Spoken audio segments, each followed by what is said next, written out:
আসসালামু আলাইকুম সম্মানিত ভিউয়ার, সবাই কেমন আছেন? আশা করি ভালো আছেন। আমি আজ আপনাদের মান নির্ণয়ের একটা অঙ্ক দেখাবো, যেটা অনেক সহজভাবে করা যায় বা অনেক অল্প সময়ের মধ্যে করতে পারবেন যখন আমাদের এমসিকিউ আকারে আসবে।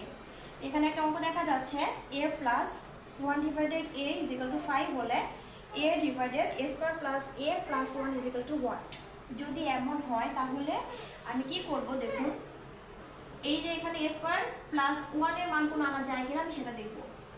এখানে আমি এই দিকে গেলাম না, মনে করেন শুধু এটা করছি, এইটুকির কাজ করছি। বা আচ্ছা, এখানে আমি লসাগু করব, এই নিচে কিছু নেই মানে 1 আছে, তাহলে এই 1 আর a লসাগু করলে আমার কিন্তু a আসে। তাহলে a দিয়ে কি গুণ করলে আমার কত হয়?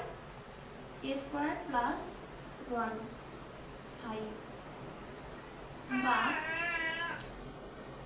a square plus 1 is equal to 5a। এখানে আর এখানে গুণ হয়ে যাবে আর তাহলে 5a হবে। এখন আসি এখানে,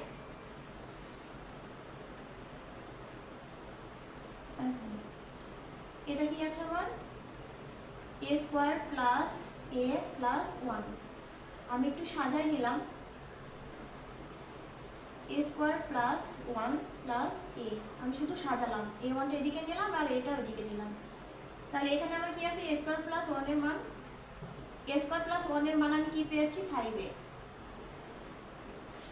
এটুকার মান আমার 5a প্লাস a, a ভাগ 5a আর a কত হয়? 6a।